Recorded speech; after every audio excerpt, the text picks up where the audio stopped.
Hello guys, I want to show you the way I feed my goldfish. These guys are pretty big now. The bloodworm.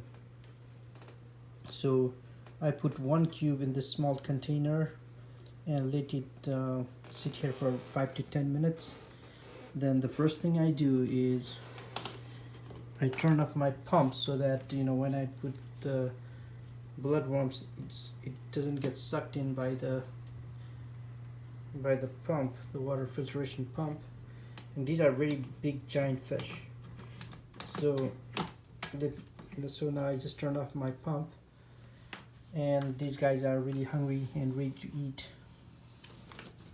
So as you can see, I'm gonna pour it from up here, and they're gonna go crazy after this. There you go. They love this thing. They go crazy on this.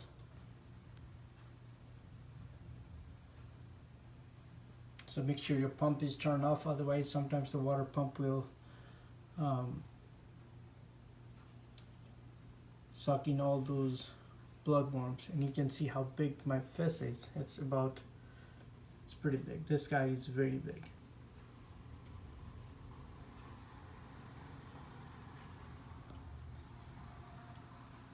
They love bloodworms, and if you feed them bloodworms, the wind gonna grow fast, and so they're gonna get big pretty soon. And now they are going up for the leftovers here.